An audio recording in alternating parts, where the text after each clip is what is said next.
Hi, everybody. Welcome to Mormonish. I'm Rebecca, and I am joined today by one of our favorite co-hosts who actually has his own playlist on Mormonish and has from the beginning, Master Peace, Ron Jorgensen, with his pipe. How are you today?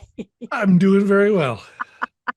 Oh, I love it. You always have the cravat and you have the nice little pocket square and you've got the chair. You bring class to Mormonish. Let's just say that. So I do my best.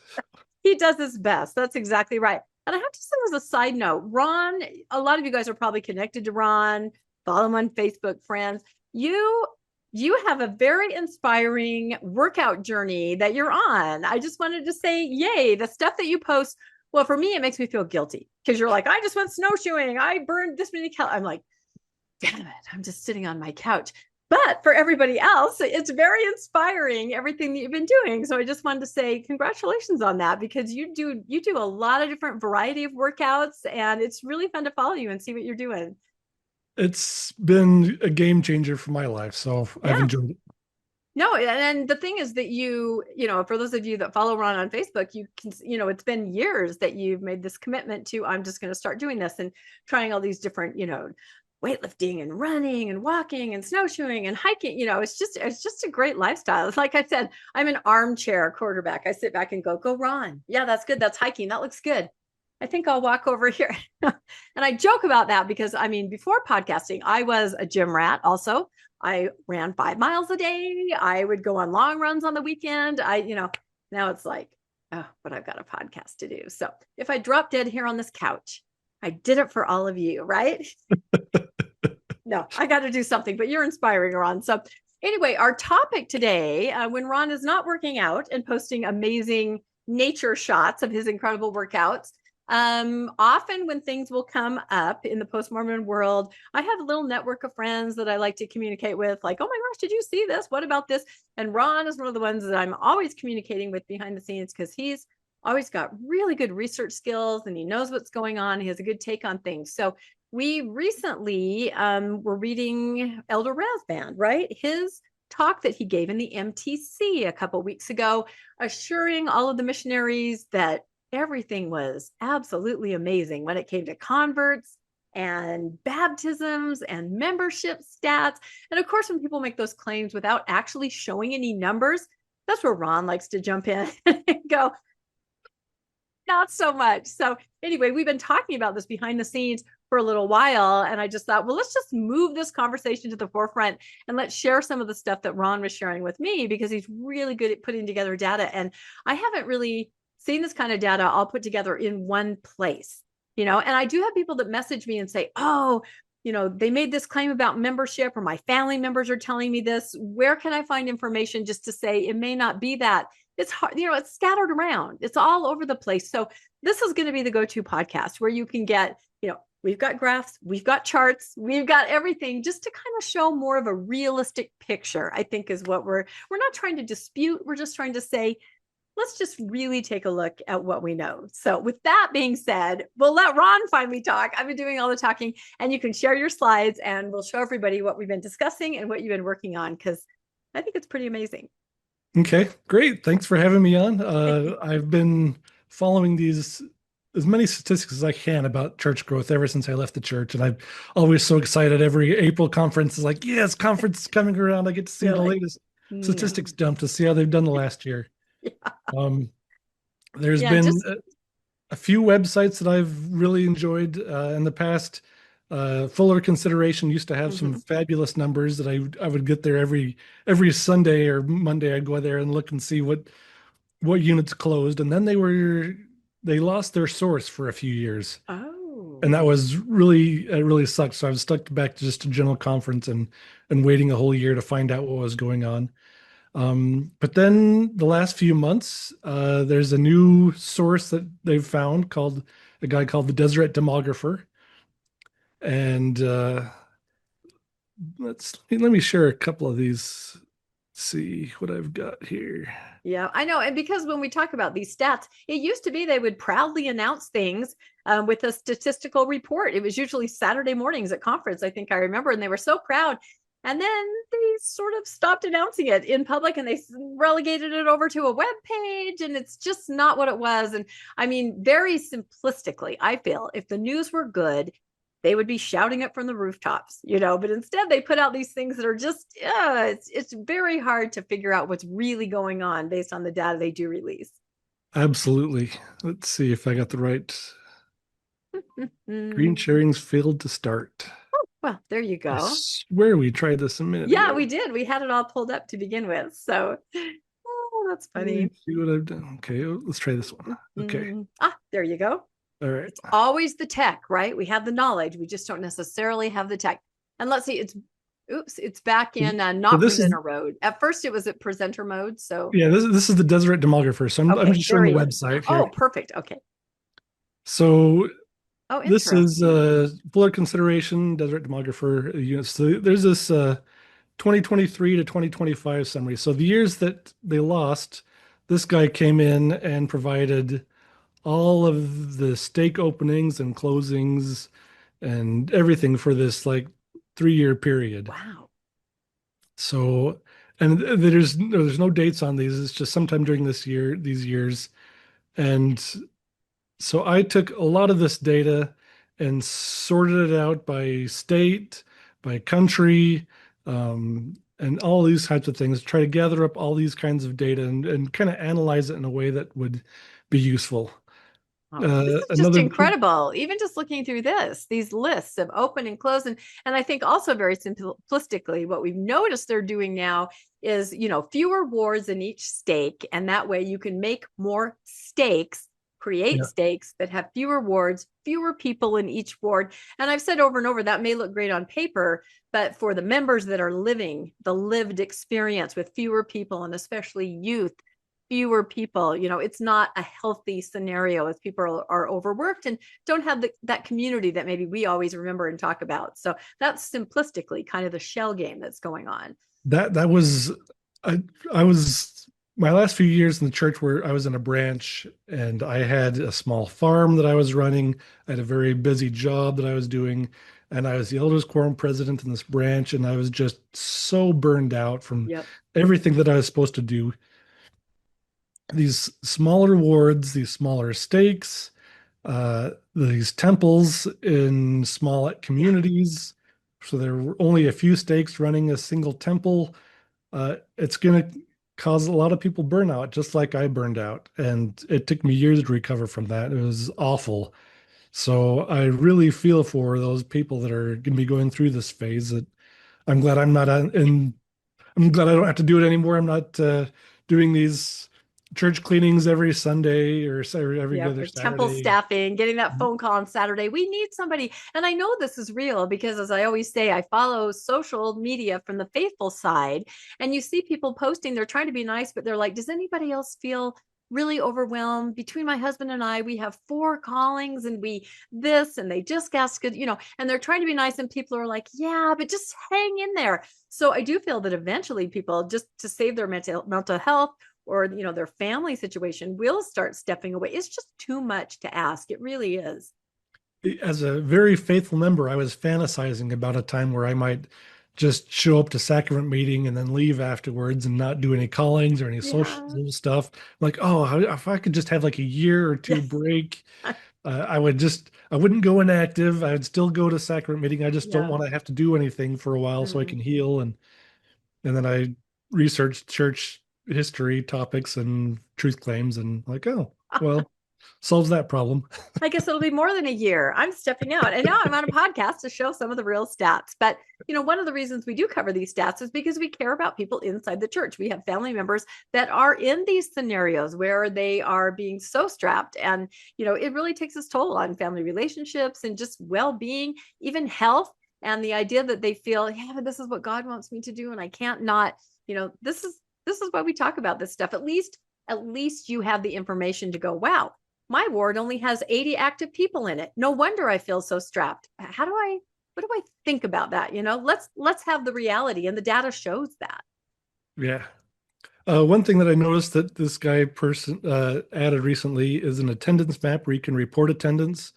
So this is kind of like the return and report Uh-huh. website where you can put in your information and show how many people are attending church. So you can just kind of look here how big the wards are or how many people are showing up to each congregation.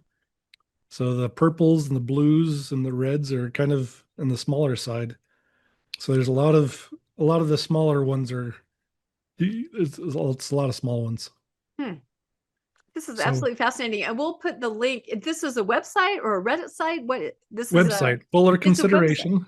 Fuller This is consideration. this is where you can also get the temple name oracle, which I guess I just heard they Ah, updated the yes. names for the temple. So Yeah, we'll include this link in the show notes so everybody can dig in because it looks like there's a lot here, to go through. Wow. yeah. Another site that I've used when this site wasn't doing updates was the LDS Church Growth blog spot. This is by a faithful person, but he would at least post stakes openings and closings. So I could at least get the stake data for a couple of years, and I could kind of track where that was coming from. So I would track like the Utah growth because I wanted to see if the church was really growing in Utah or not. So I'm going to go over some of those things that I've gathered, and I'll show you Fantastic. how we're doing. This is great. And So like I said, instead of having to go out everywhere, this is the podcast. Ron yeah, has done our dirty work for us, and he's going to show us what this all means. so 2024 they came out with the new stake requirements. You mentioned them a little bit ago. So creating a stake now only requires 2,000 total members in the stake. Previously, they needed 3,000. Mm-hmm. But the stakes outside of the U.S. and Canada, they were at 1,900. So now it's a uniform thing. So now they need 2,000 as well. So outside of the country, U.S. and Canada, the requirements went up a little bit. Stakes will need 150 active, full tithe paying Melchizedek priesthood holders capable of serving in leadership positions. They will also need a total of 500 participating adults. So that's out of the 2,000. So out of Yes. 2,000 people, 150 have to be tithe-paying Melchizedek priesthood holders who can be leaders, and 500 participating, whatever that means, adults. So that's still a very small percentage. That means you can have, like almost 1,500 never attending, inactive, but on the rolls people and still call it a stake. And they didn't mention anything about women. They do not need women in any of these stats to run the stake. Nothing Nope. says anything about how many women were needed. None are needed. Yeah. Let's see. Wards need 250 members and 20 active, full tithe paying Melchizedek priesthood holders capable of serving leadership positions. Each ward also needs 100 participating adults. So Yep. if you've got the minimum number of participating adults, you'll need at least 5 stakes or 5 wards per stake. There's If the you have, burnout right there. Those yeah. numbers reveal the burnout. If that's So your ward, 100 people with 20 people that are, priesthood holding leaders, there it is. yeah, growing up, we had a lot of stakes that had like 12 to 17 congregations is what I was used to. So Yep. going down to 5, if you have larger wards, they can get away with 4 wards even, as long Yeah. as you have those 150 active Melchizedek priesthood holders. But it sure is exciting to announce we created 6 new stakes, but they don't say that actually equals 1 stake in the 80s. They do not say that. It's a shell game. That's what I've always called it. Yep, that's absolutely what this is. So here's the definition of participating adults. Individuals who pay full or partial tithes. They hold current temple recommends or have callings in the church, or are new members who are attending sacrament meeting during their first year of membership. So you could even have a non-member who has a calling. There's some callings that you can get as non-members. So you could be a participating adult that way. If you don't show up but you pay a partial tithe, maybe a home teacher might be a calling or a ministering brother or sister. Maybe that will count as a calling and a participating adult. But it doesn't really say that you have to be showing up even as a participating adult. You don't have to show up. You just have to have a calling or pay a full or partial tithe, and that makes you a participating adult. But look at that last sentence. This to me explains Africa. New members who are attending sacrament meeting during their first year of membership. We've had other articles that came out recently, saying this huge growth, right, in Africa. And then you see all these pictures of these mass baptisms. Well, Yeah. sure, you have 200 people in white baptismal clothes that are baptized. For the next year, the fact that they may sometimes attend sacrament meeting allow you to create a new ward and say, here's our ward. But as we suspect, and in some cases know, the retention of that mass baptism, many of which are youth, especially in Africa, that's very questionable. So yeah, it's very loose what they can base a ward around as far as the numbers. Right. Okay, so let's look at Utah. So between 21 and 25, the church closed 22 stakes. This is absolutely insane. Yeah. Since 1940, they've closed a total of 44 stakes I could find. So half the stakes they've ever closed has been done in the last 4 years. That's very telling. Half the stakes they've ever closed have all happened in the last 4 years. In Utah. So in Utah. There were probably a couple of other stakes that have been closed before then. I found some old historic ones from like the 1920s and 30s, but they're very few, very rare. Okay, so in the 2020s, it takes we've been doing 6.8 stakes per year. In the 70s and 80s, we were building 10 stakes a year. And those were big stakes back in the 70s and 80s. Yep, those were just So bursting at the seams. Even where I grew up in the Tri-Cities, which was not in Utah, it was in Washington. But boy, we had several stakes. We had, 10 wards in each stake. It was big. And that's what I thought Mormonism was. I was shocked as an adult to go back and look at the stats and realize the church was only 1 million members when I thought it was everything. Everybody I knew was Mormon. So yeah. The 70s and 80s was the heydays of church growth. Yeah. And there were, I forgot to add them to these slides, and now I feel bad. But there was some graphs and charts and projections for where the church would be by this time. And so like back in the 80s, they were projecting like 150 million members Oh yeah. by now, because they were just going to keep going up and up and up, and there was not going to be any stopping. No, well, because there was no internet. But yeah, I just read a post about, I believe it was Elder Packard in a private meeting had made a prediction that there would be, I think the number was like 1 billion. I mean, we're talking like a fourth of the world's population, he was saying, would be LDS, because in their mind, they couldn't see any reason why it wouldn't happen. Why would it not? Yeah. Of course, according to Parley Pratt, by 1898, there shouldn't have been any non-believing Gentiles left alive on this continent. Yeah. And according to his prophecy, all the Native Americans would have risen up and killed all the other people. Yeah. So, what a happy day. Yeah. Yes. Just beautiful, beautiful, idyllic future, right, for the church. Yeah. Oh my gosh. So according to just by the stake level, I was still growing in Utah, so I couldn't tell from there whether Utah was shrinking or not, because the stakes were smaller, but there were still more stakes. So I couldn't say for sure. But with this Deseret demographer, I now have ward level access. So they've created 229 wards and closed 255 wards. So they've lost 14 wards over these 3 years in Utah. So as much as people are moving in and they're growing things and they're building out, people can never really tell whether Utah was really growing or not. But when we're losing and we have a net loss of 14 wards, we're shrinking for sure in Utah. Yeah, and we don't even really know the numbers that they're counting in those wards. I mean, because now the new parameters, so we don't know, but you can say 14 wards are missing from Utah. Okay. Yeah. And that was over the period of 3 years. Okay. But just this year, between January 2026 and February 7th, they've closed 26 wards and opened 6. So they've lost 20 wards just this year already. I am speechless. And this is the Yeah. data that you've put together from the graphs from all the sites that you took us through in just 1 year. Because you keep seeing these posts about, oh, they closed down this building or they opened this. But again, it's a jumble by design, which is why people reach out to me and say, what do I tell my faithful family members? They're telling me there's all this growth, but I'm seeing that here it is.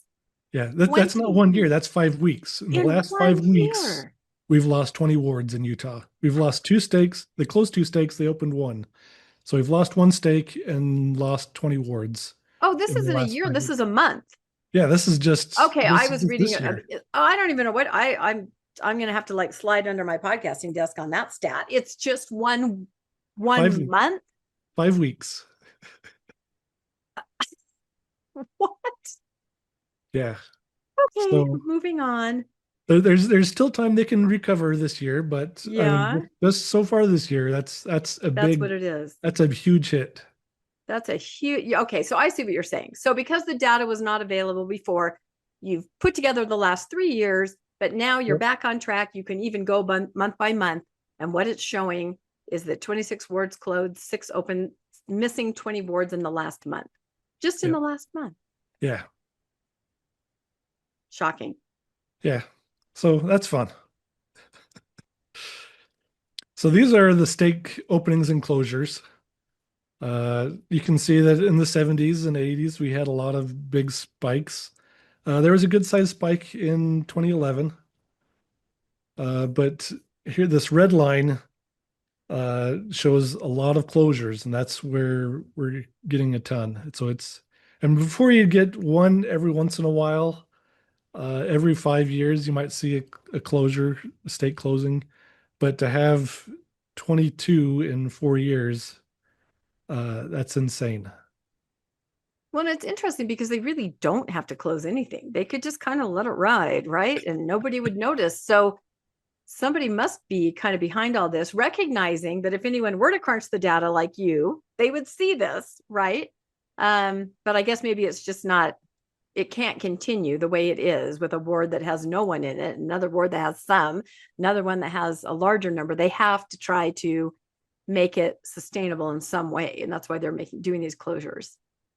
And Huh. and those stake requirements are Yeah. just for creating a new stake. Yes. If you happen to dip below that level, you can still ride out for quite a while. So Yeah.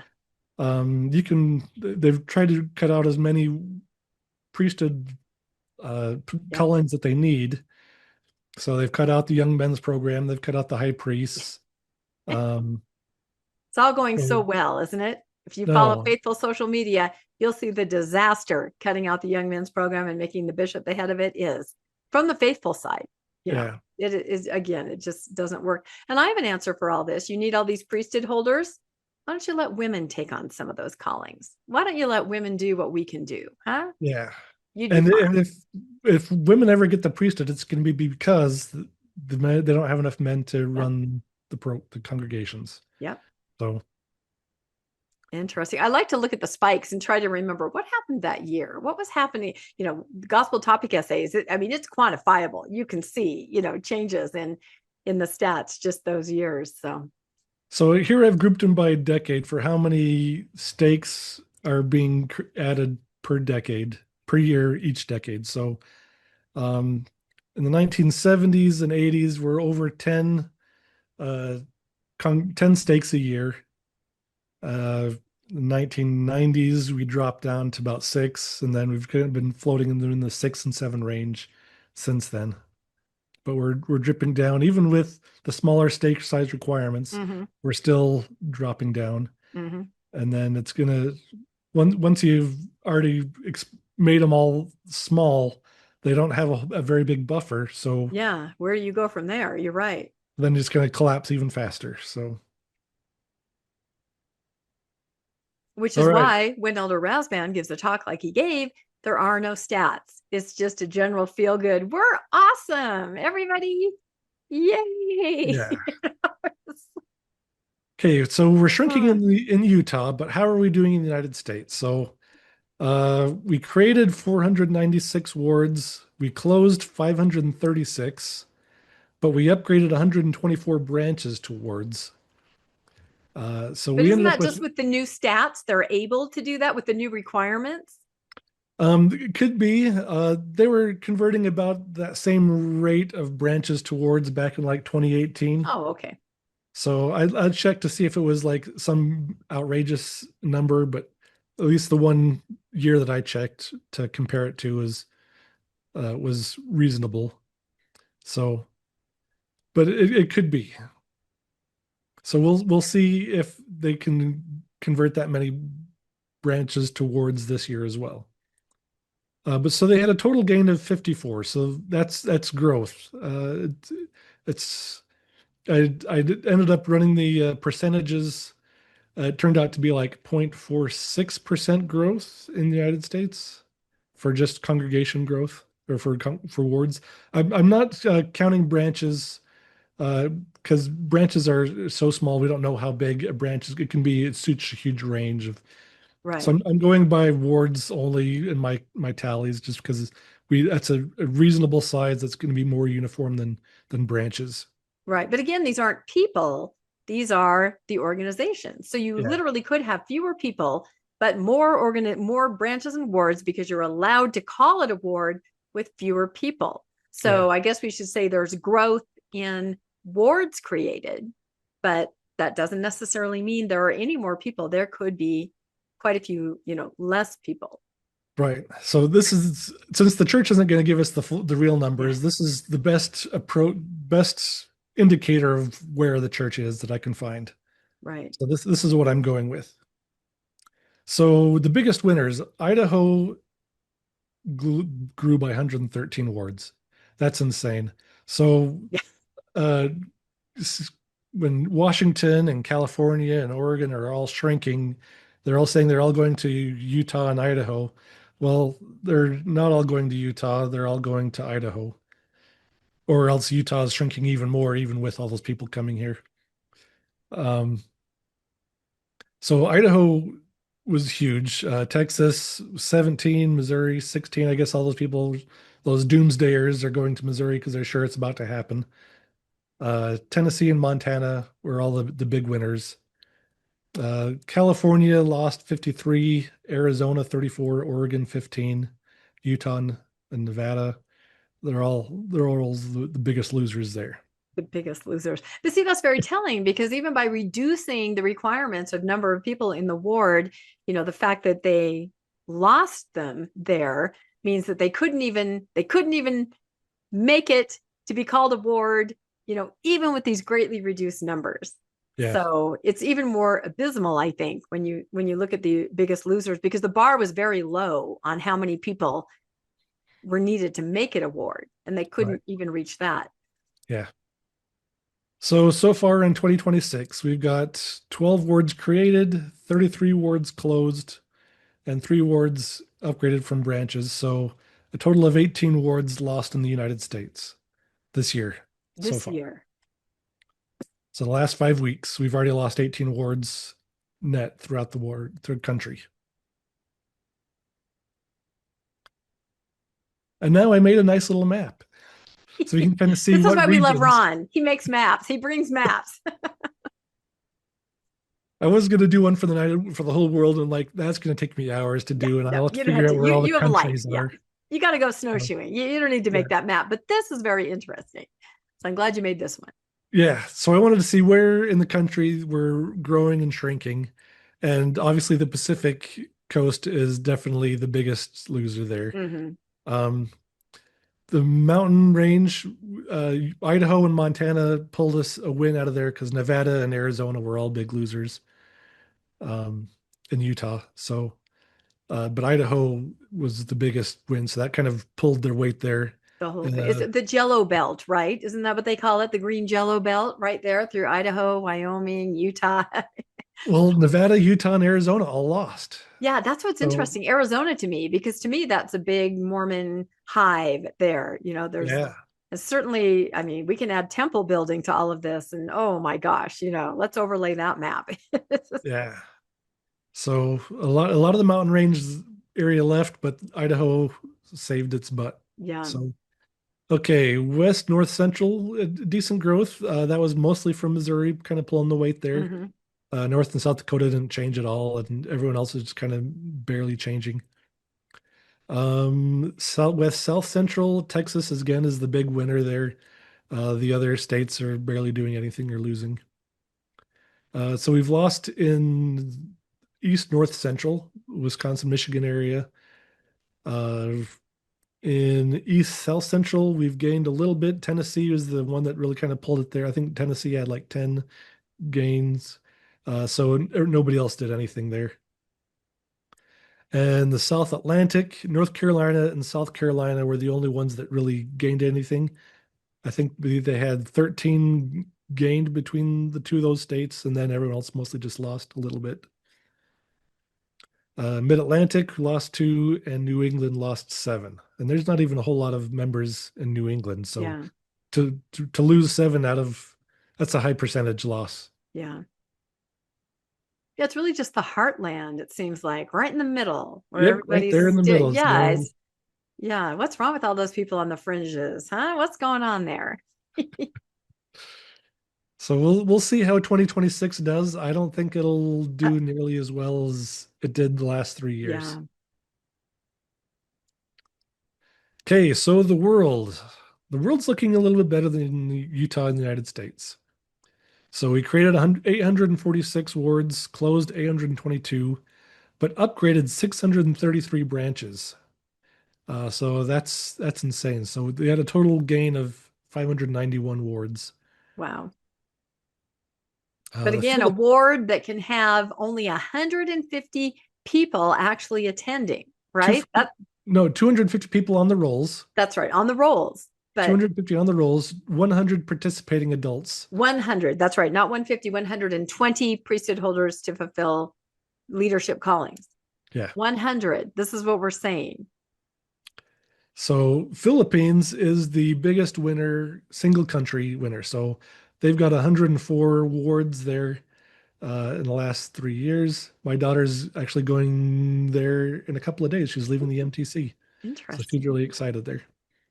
The DRC, that's the Democratic Republic of Congo, with 103 wards there. Nigeria, Chile, and Colombia. So South America and Africa and Pacific countries are doing well, and really nowhere else. The biggest loser, which absolutely shocked me, was Yeah. Brazil. They closed 124 wards. They managed not to close a single stake, so they actually gained like 5 stakes, I think. I Yeah, have to of double course, check that because a number. stake used to have 10 wards and now it can have 5. So they don't have, it looks great on paper until you drill down into the actual data. Yeah, so before when I just had the stake level view, I could see Brazil as growing a little bit because they gained a few stakes. Mm-hmm. But once you get the ward access, you can see that they shrink massively. It's a hemorrhage. That's 124 wards is insane. Yeah. And Brazil was, I mean, that was the place, right? That was the stronghold, the members. I feel like there must be some corporate terms for what they're doing here with this. There, those of you that know about this, there have got to be this strategy, of kind of hiding from your shareholders what's really happening and kind of inventing categories and numbers and tweaking it. I'm sure there are some corporate strategies that explain this is exactly what they're doing. So they have, this is not the first time they've kind of gone through and cleaned up in South America. So in the 1990s, they were just baptizing up the yin yang in like Chile and Brazil and a few other places.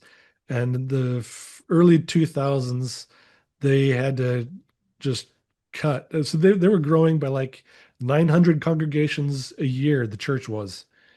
Now we're doing more like in the 2 to 3, more in the 200. I think we might have hit 300. I'd have to double check.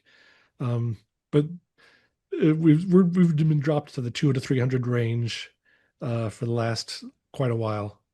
But back in the 90s, we were hitting 900 congregations a year. So in the early 2000s, they had to cut a huge number of those, and it was just a massive cut. So it looks like they're doing the same kind of thing in Brazil the last few years. The UK lost 20 wards, which is also huge for that country. And Hong Kong lost 10.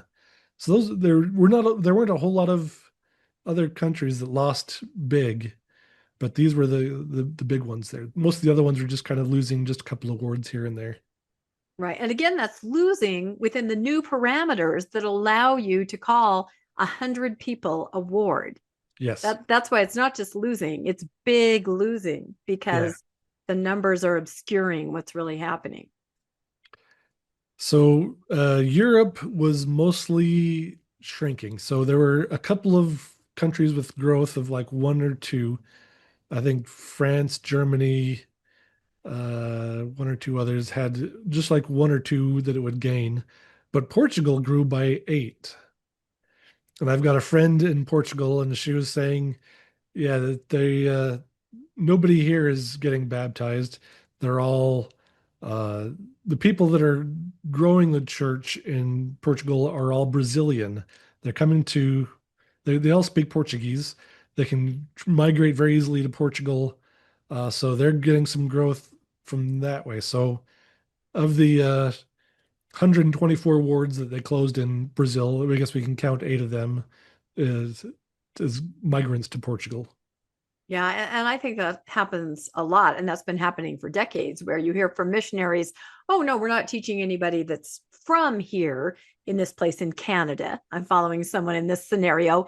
Everyone is from Africa who has come to Canada, and they're, which is so interesting. The other thing you have to think of are just, birth statistics, people born into the church. We forget about that too, hence the push to have more children, right? That's the most effective way to grow a member, is to have them born into it and never let them look up for air, to see that there's anything else going on. So, so the DRC grew by 47% in those 3 years. So with that 103 wards, that was a huge growth there. Zimbabwe grew by 57% with 28 wards. U.S. growth is only at 0.42%, so that's a rounding error. So while the number of wards grew, they're barely holding steady and possibly even shrinking in the U.S. Yeah. And again, the gymnastics you have to go through to get these numbers from all these different sites. If they would simply, like other churches, you report, yes, I'm a Seventh-day Adventist. Okay, great. You guys have 21 million people. They count people who are actually there, who are self-identifying as a member. That is not what happens here on the LDS Church. And I keep asking myself, why is it so important to make everybody believe they're part of this massive organization? Why is that? Why can't they just be proud? You know what? We've got 4.5 million members, because that's about what we all estimate it to be. And gosh darn it, they love it. And here they are. Why can't they just come out and say that? Why this huge shell game and this smoke screen? Yep. Okay, the world so far in February through February 7th, 2026. So they've opened 4 stakes, closed 2. They've opened 25 wards, but closed 36. They've upgraded 12 ward branches to wards. They haven't downgraded any wards. So far, we've got 1 ward growth in the world. And this is even with Africa, because every day in the church news, we see those mass baptism pictures. And there was an article in the Tribune just last week about all the percentages going up, converts, retention, wards. But when you really look at it, here it is, 1 ward in the whole world, even with all of that. Yep. And that's 100 people, everybody, 1 ward. Okay, so here's some interesting trends. I'll have some graphs to kind of show some of these things more, but let's look for these things at the graphs. So our membership numbers continuously climb, but birth numbers measured by the number of babies blessed are dropping. That's key. So we're having more members, but fewer members are either having children, or they're leaving the church or going inactive and not getting their babies blessed in the church. Yeah, that is the one thing about milestones, is you are able, if you want to, and I think they do, but just don't say it, track, oh, look, this person was blessed, but not baptized. And there are 20,000 of that. You would be able to tell, members that are stepping away, families that are stepping away because of the milestones that are recorded. So they know. So they used to report both the number of babies blessed and the number Mhm. of children of record baptized. Yes. So I could, for some years, I'll have a graph later on. I'll show the percentage of babies that are born and the babies that are blessed and the babies that are uh, baptized. So we can kind of see where those are and how those changes over years. But they don't provide those numbers anymore. Well, no, because that's really easy math. 20,000 Yes. babies are blessed, 10 babies are baptized. Oh dear. Yeah. Right? Yeah. So in 1997, we had 97,000 births with 4.4 million members. But we haven't had that many births since 2018. We had 106,000 births, and we've been hovering in the 89 to 94K since. So we can't even get the number of with 17 million members. We can't make as many babies as we had with 4.4 million members. So that's massive. That is massive. And I have to say, 17 million, we all know that's not accurate with the number that there actually is. When you do the stats on those births, that's very telling too. So, Okay, so between 1979 and 1983, there was a big surge of births ranging from 103,000 to 124,000. Before and after these years, they were in the upper 90,000. So there was a huge bump, a baby boom in those 4 years. And then we had a similar baby boom from 2008 to 2013. So we went from 93,000 in 2007 to 123,000 in 2008. And I have no idea how we jumped from that much, well, other than it's those kids that were in 1997 are finally having those babies in mhm. 2008. And this is the world, right? This is not just the This is the US, world. because birth trends are different in the world. In Africa, which has the youngest population, right? I think the average is like 19, which is why in those mass baptisms pictures, you see mostly children, right? So, yeah, if this is the world, you can count on the fact that the trends are different in different countries. Yeah. So the youth born in 2008 will be turning 18 this year, and this will cause a huge spike in the number of missionaries. We might reach as many as Yeah. 100,000 missionaries coming up the next year or two. Yeah. Oh, and they'll talk about that, but they will never mention it's because of a baby boom. It's just Yeah. natural. Like a lot of our numbers now are recovering past post COVID, right? And so this is why I think they changed the age to 18. They want that group of young people, which is a huge burst in the system there, to all meet each other, marry, and continue having babies. So Yep. you're going to That's put them very all important. there together. They know they have a whole bunch of 18-year-old girls coming up through the system. Going to put them with that big number of 18-year-old boys. Shake, don't stir, and see what happens. This baby boom right now that's turning into adulthood, they have to milk this for all they can. They need They to get have them, to. they have to get them married Yep. and have to get them having babies Yep. soon. Because if they flub this, if these youth wait until they're 30 to get married and have Mm-mm. one or two kids, and mostly end up leaving the church, then the church is going to be absolutely screwed. Yeah. They No, you are completely right. And I know this is what is behind not letting boys or girls, I should say young men or young women, have any kind of a gap year, go to college, get a job, go on an internship, go on study abroad. You go right from your senior year, which is saturated with mission prep, into the mission where you're under control. There you meet your romantic partner. You come out, you're encouraged to marry and have children right away. You're tracked and controlled that entire time. And sure, you may wake up when you're 30 and go, oh my God, I have 6 kids. Now what? But we all know how that is, the sunk cost. It's too painful. So you're right. This is kind of a Hail Mary, isn't it? this church program, I followed this to a T because I totally believe this coming in. I Mm-hmm. came up, got my mission, and I knew that the prophet said I had to get married as soon as I could, Mm-hmm. and it was really evil to postpone having kids for school reasons or Yep. anything else. Yep. So came home, and like a year and a half later, I was married, and a year and a half later, I had my Mm-hmm. first kid, and then we kept having kids. I had like 2 kids by the time I finally made it through college, It took me 6.5 years to get through school just because I Yep. was working and supporting a family. My wife was stay at home by the time we had our second child, and the kids just kept coming. Yeah, So I you are the was, poster child for doing it all right. And yes, my co-host Landon is the same way. He says that, didn't date in high school, prepared for marriage, boom, boom, boom, kids, made it through school. That's saying something. A lot of people can't with that kind of, you have to just work for the family. And then that is supposed to be the covenant path, the path to happiness. I don't know, because I and don't know it's that you chose it of your own no, free will. That's the and, whole point. and it caused kind of a midlife crisis because I Yes. hit 45 and like Yep. I never had a chance to figure out who I was going to Yep. be. I came home, went to school and got married, but I was like living at home and I never really had a chance to even go out and do anything on my own. Yep. I went straight from my parents' house to my married house. And it was just, I just followed that path exactly as they told me to. And it's brutal. It's It's really brutal. brutal, and the statistics are there to show that it is likely to have a not positive outcome. Yet No, this is what they're pushing. This is what they're pushing now onto the young woman hard. And this is why, because all of these kids are coming up because of that birth bubble, and they want to lock everybody in. That's the way you get members. Being born in is more successful than converting. yep.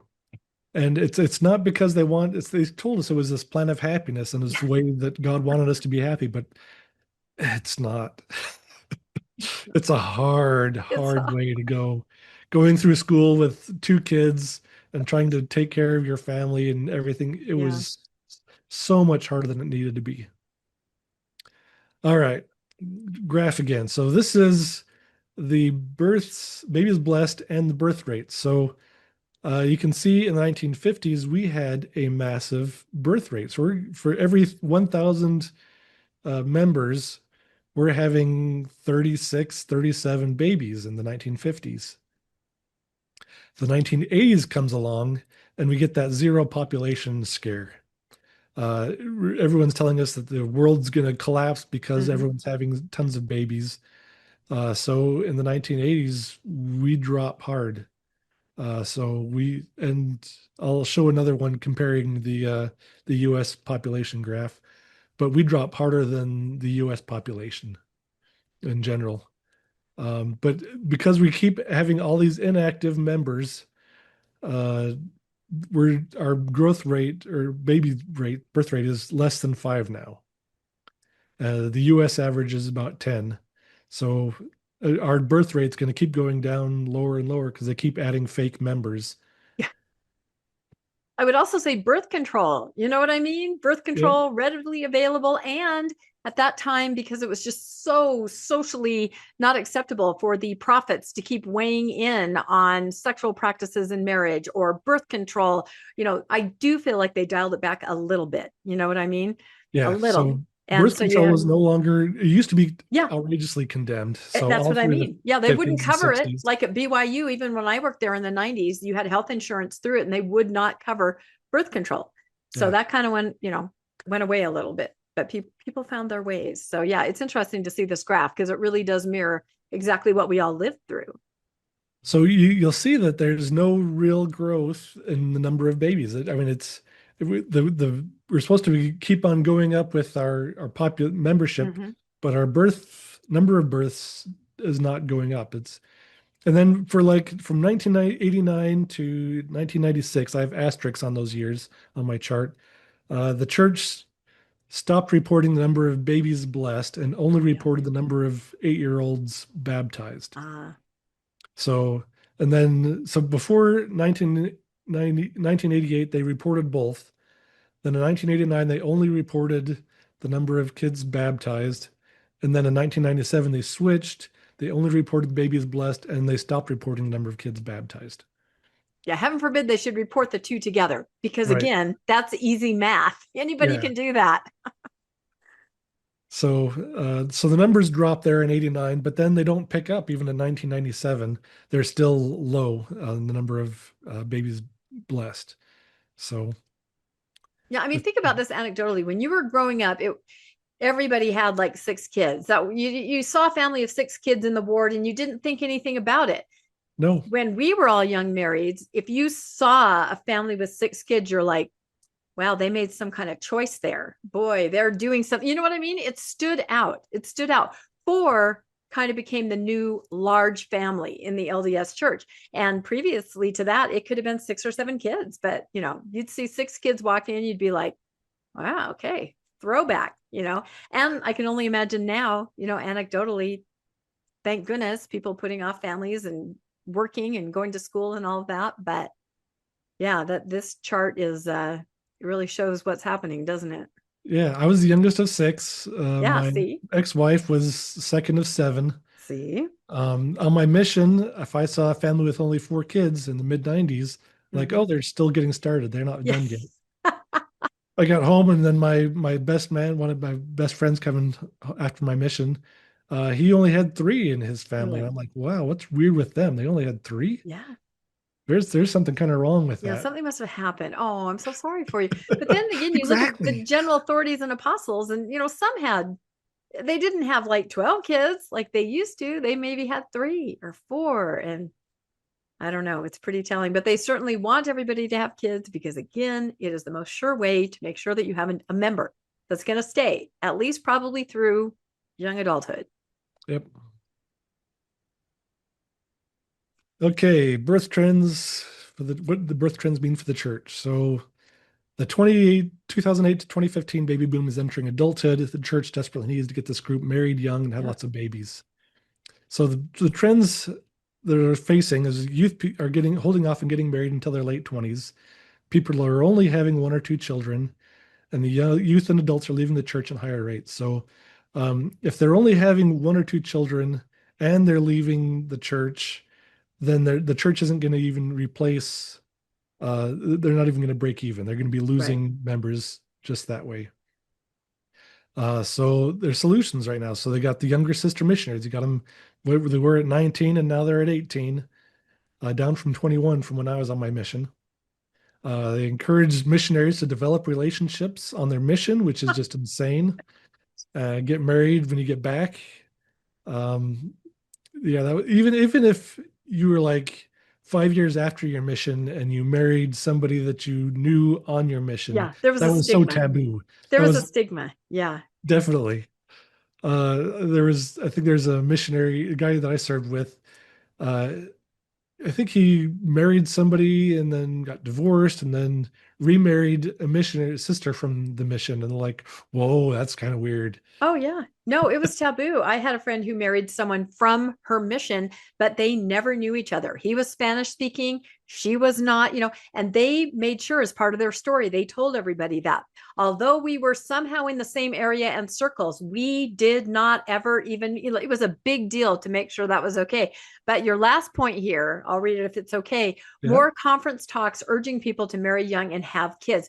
We have not seen this. They alluded to family and family values and things like that.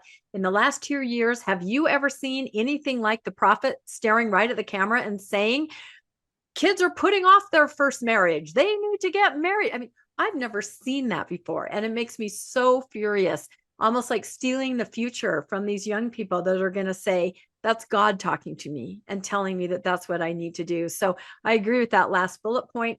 They must know the stats. They must be desperate, or they wouldn't make this play where they're literally saying you need to get married and start having kids. Do not wait.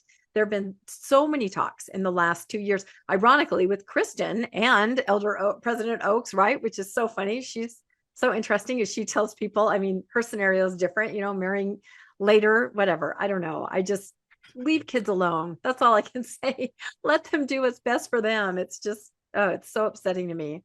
Yep. So they have to milk this baby boom, otherwise they're going to be in trouble. Yep.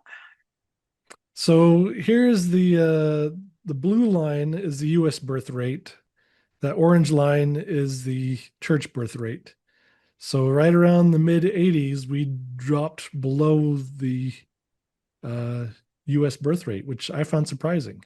You're saying the LDS population dropped below the U.S. The birth rate? LDS birth rate dropped below the U.S. birth rate. That's so very interesting. I wasn't expecting that in the 1980s. Yeah.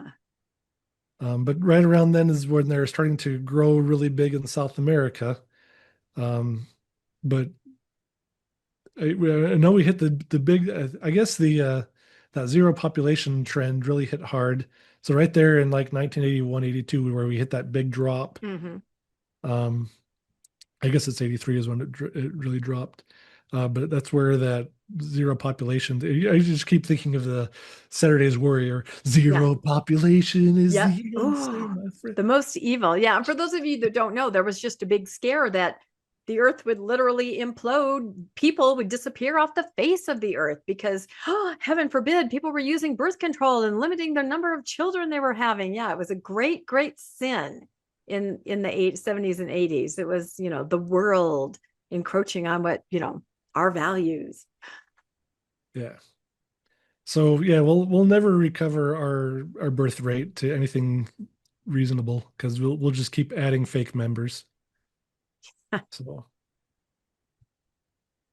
okay, missionaries. Ugh. So we're going to look at some of the missionary numbers statistics, but these are some of the updates that kind of affected some of the statistics, and we'll kind of look on the charts to kind of see if we can see where these things, uh, if we can recognize where some of these things took place.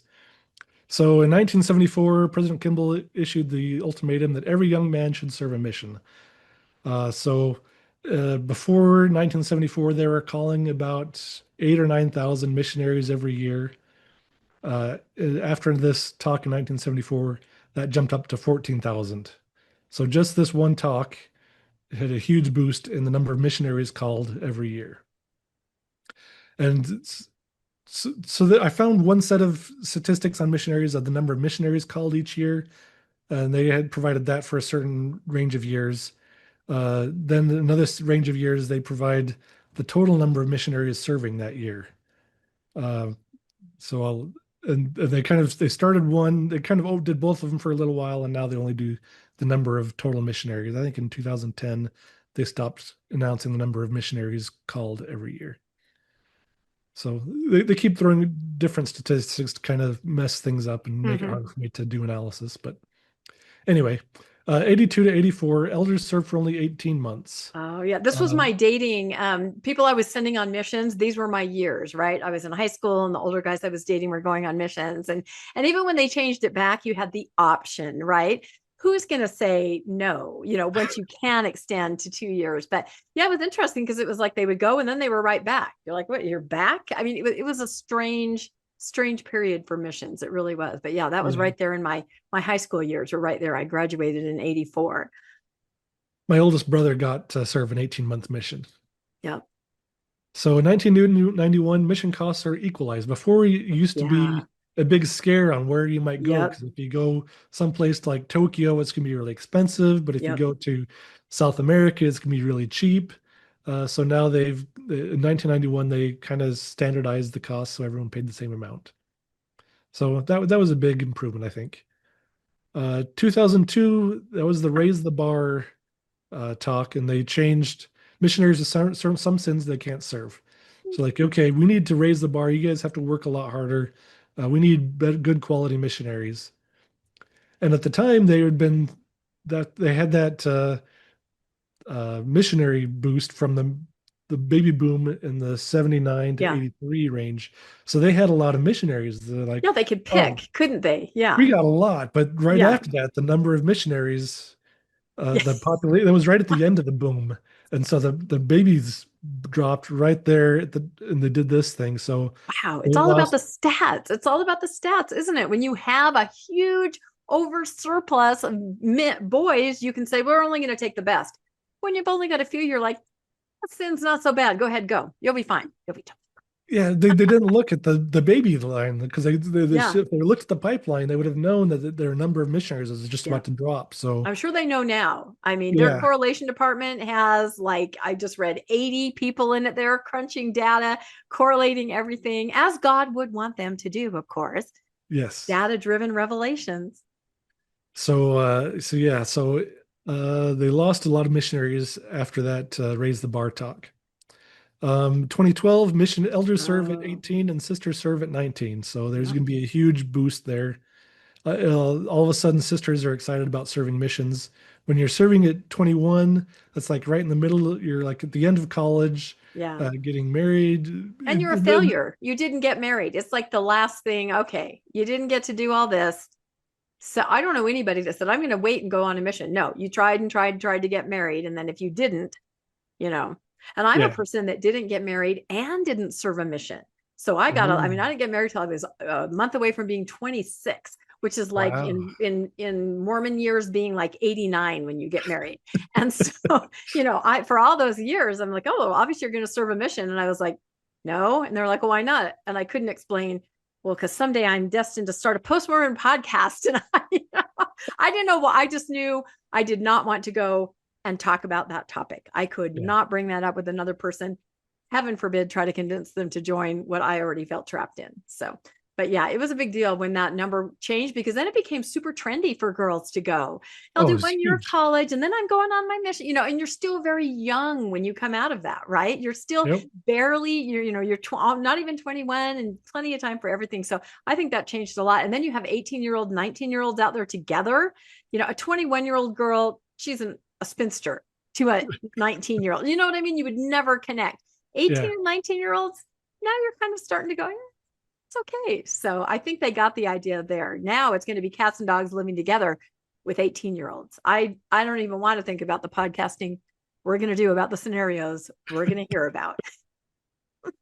And there was a stigma there. There was the homely girls that Yeah. went Yes. on missions. So That's what I mean. You could not get they weren't married. the really Yeah. hot, attractive ones. Nope. Nope. That's exactly right. Nope. Never And happened. if they were, they were the ones that got sent to Temple Square. Yeah. See, all of that's gone now. Isn't that interesting? When you look at the big picture, there's a reason for all these little changes. You can see it so clearly. Yeah. Okay, 2018 sisters can now wear Oh, dress slacks. So it was weird. Some sisters yeah. showed up at my door wearing pants, You're and like, it was like, who are you? yeah. When did this happen? 2019 missionaries are now allowed to Yeah. communicate with their families via text messages, online messaging, phone calls, and video chat, Yeah. in addition to letters and emails.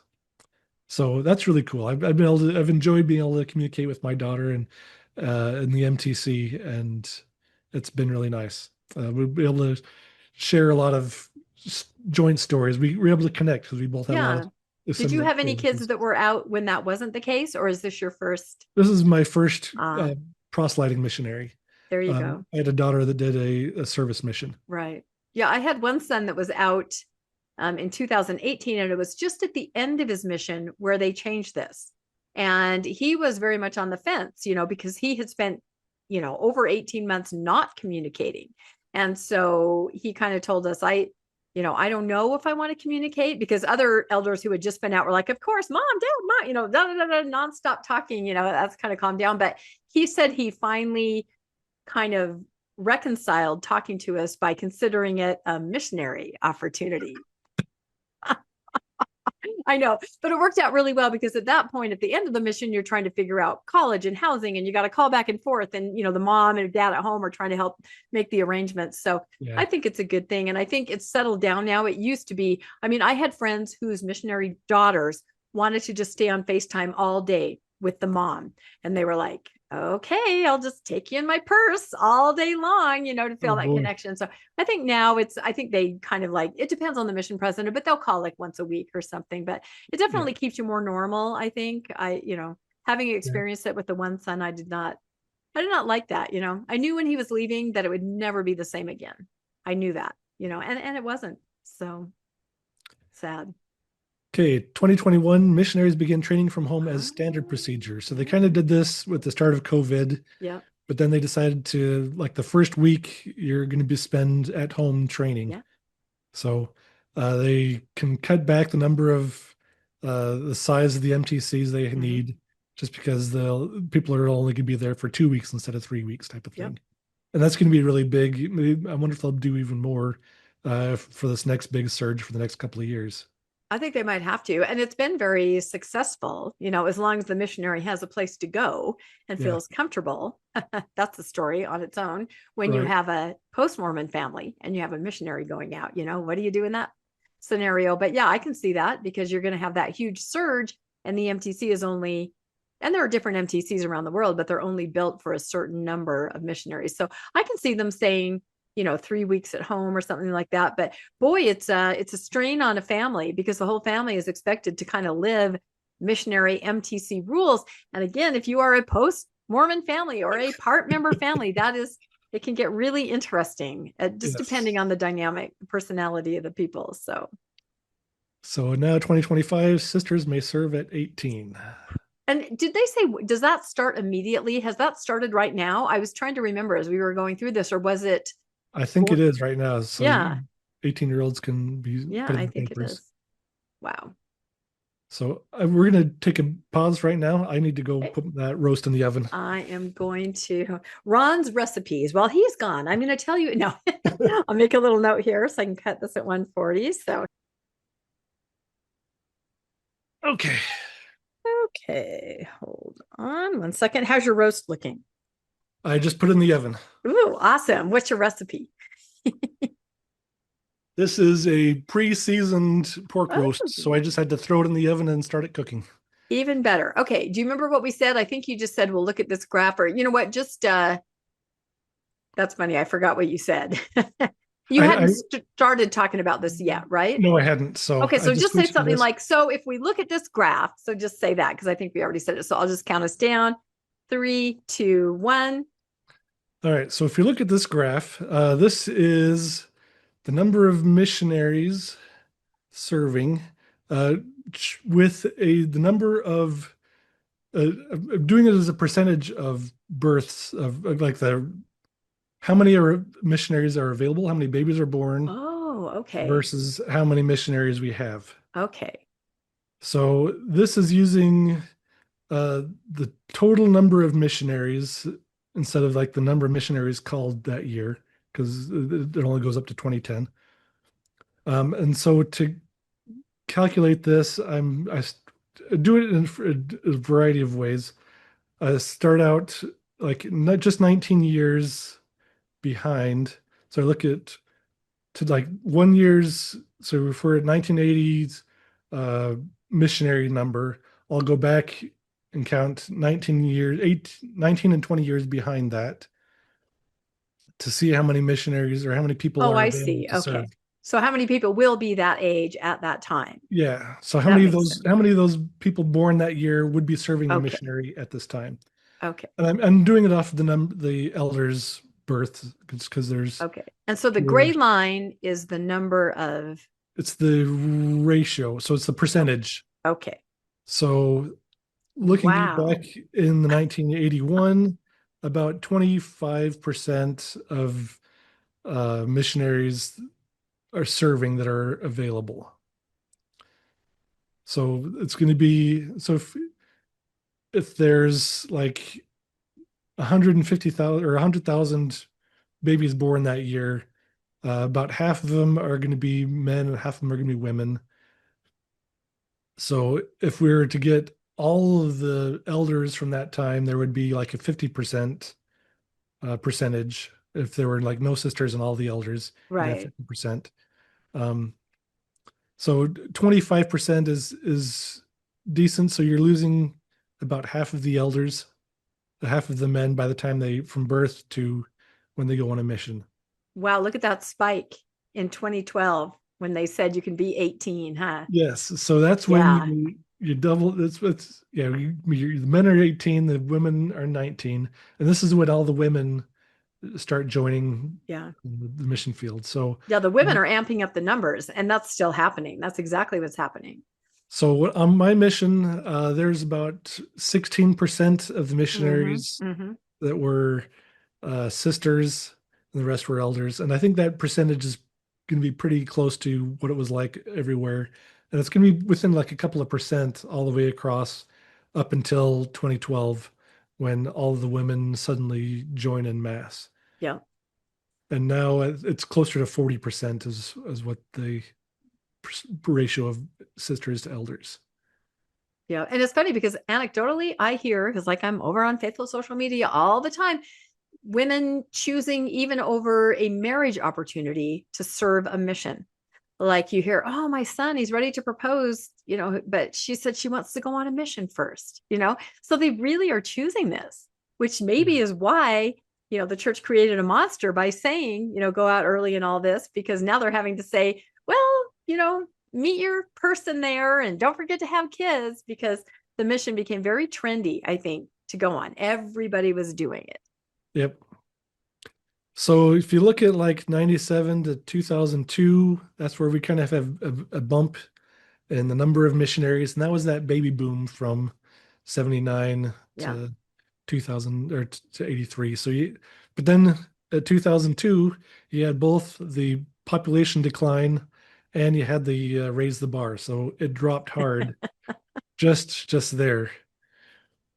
I wish I could remember what they considered a low bar. I don't remember exactly what they were trying to say. But I mean, I would imagine a lot of maybe mental health conditions or physical conditions, they would just write down and say no. And they don't do that now. They seem to have created missions for anybody in any scenario, which is great. You can go and serve at your capability. But yeah. But yeah, I think that they would before, like, so if you have a sexual sin of some kind, they might have yes. just said no outright before they said, well, maybe you wait a little bit while and then you can go or something like that. Oh gosh. Um, so yeah, the ratio starts going up in 2007, but that's because in 89 I'm comparing against the number of kids baptized instead of the number of kids born. So the gray line starts going up in around 2006, 2007, and then it shoots straight up at 2012 for the announcement there. So kind of projecting, so right around 40%. So we're getting about 40% right now of missionaries that could go on a mission that are serving. So that's both elders and sisters. And if we keep at that same percentage beyond 2025, then we will hit almost 100,000 missionaries. Yeah. So that's a projected growth. But then my projection still drops down because the number of missionaries born, babies born, just drops. Yeah. It's just completely tied to birth rate numbers. All these talks and amazing congratulatory, yay, our stats are up. It's simply birth rate. And you can prove that. You can just look at the statistics. So if they're converting a lot of young youth in Africa, Which then they they are. can get them to go on missions, and some of them are going on missions. Yep. So they'll be able to boost those numbers a little bit. Yep. There's in my daughter's Filipino mission, there's quite a few Black missionaries serving. So either they're born into it or they're young converts. So the number of converts are starting to go up that are serving missions. It's interesting to see what they consider a sign of growth or what they think members will see as a sign of growth, because it's very important that the members believe it's growing. I mean, I, of course, talk about temple building, right? Everybody thinks that's a sign of growth. They think, like it used to be, that you only got a temple if, the numbers were exploding and everything. Not true. It's a false sign of growth. They also promote, look at all the missionaries we have, right? That's seen as a sign of growth, but it's a false sign of growth. In somebody's mind, you're like, oh, that means they have so many people waiting for the gospel. They have to have more missionaries, or they have so many people that have stayed in the church. We have more missionaries. So, and none of these are quantifiable, but they appear to be growth on the outside. So the average member is going to go, incredible, exploding missionary numbers, tons of temples, lots of stakes created. Like we talked at the beginning of the podcast, same thing. It's smoke and mirrors, but it looks good on paper.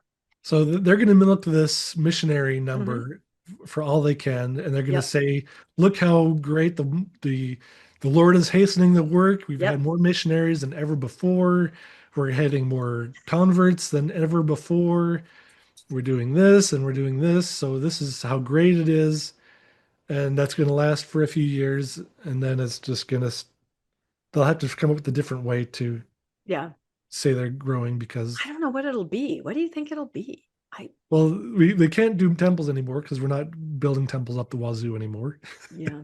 No, and everybody kind of sees behind the curtain of, what a temple really means. So I don't know what it'll be. It's going to be So interesting. I mean, there are things that actually do prove growth, but they will never share them. Temple recommending holding members. That would tell you right there. And I just read a post today from a PMO ward clerk who said, I was stunned. Only 17% of the people in my ward have a temple recommend, right? That's a real number. That shows yeah, you who is not just in the ward, who's paying tithing, who's attending the temple.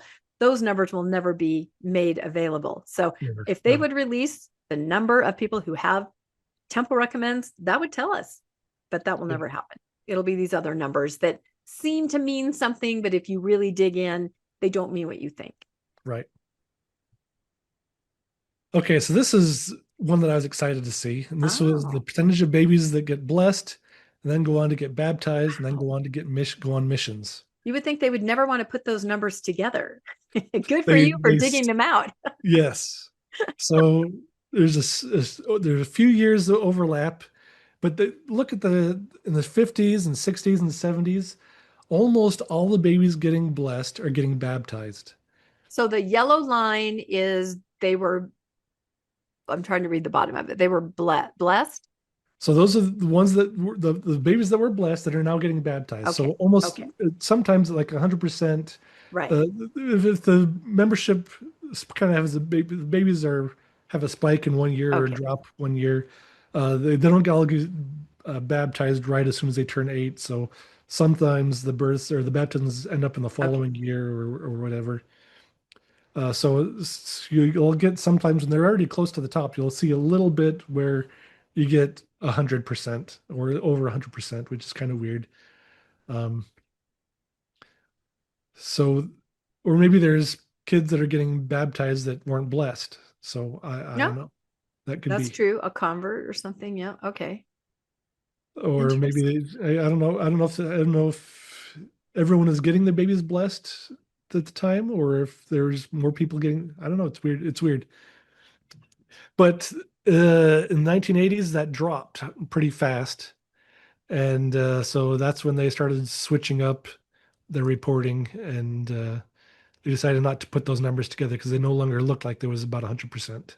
Yeah. So prior to that, it was like the baby's blessed, the baby's baptized, the baby's on the covenant path, even though there was no covenant path back then, right? But they were doing Yeah. it. And then it started to really plummet where you may be blessed, but you're not baptized, or it's not being reported, or, the blessing. Yeah, that Yeah. makes sense. So Okay. yeah, so we're dipping below the 60 to 80% Mm-hmm. range through the 80s and 90s. Okay, the blue line is a percentage of babies that serve missions. So the babies that are blessed that go on to serve missions. So we're hitting some up to 40% in a couple of places. So that's pretty good. Yeah. But then the red line is the percent that of the baptized. So you're gonna have a higher percentage on the baptized missions Yeah. because you lose some from birth to Right. But once baptism. you're baptized, you're on that covenant path. And it means that your Yeah. family is probably active when you're 8. So, 10 years from then, probably still active, probably going to be going on a mission. But So still what? 40%. I mean, it's not 100%. It's not, there's something happening in there between blessings and baptisms and missions where 50% are something's happening. Yeah. So it looks like it's mostly staying in like the upper 20s to 30s Mm-hmm. for most of the time for the elders, for the missionaries, the babies that are born, they're blessed that go on to serve missions. So that's it's decent numbers. It's higher than I thought it would be. Mm-hmm. But I was really excited to see those compared. Yeah, no, and they're not going to put that data out. And then you have to think that, if you say it's 20%, there's 80% out there that probably are still on the rolls. Probably if you were blessed and didn't even really know it, you're probably still on the membership rolls, right? But you didn't do Yeah. anything else after your blessing. I think if you're blessed but you're not baptized by the time you're 9, I think they Do they take you off? I don't think you're counted as a member anymore. Really? I think they'll keep your record, but I don't know that you count as a member. Right. But baptism, they keep you till you're 110. Because if you get baptized after you're 9, then they count that as a convert baptism, Okay, that makes sense. even if you're blessed. So Okay. so this is elder sister makeup. So I had about 16% sisters on my mission.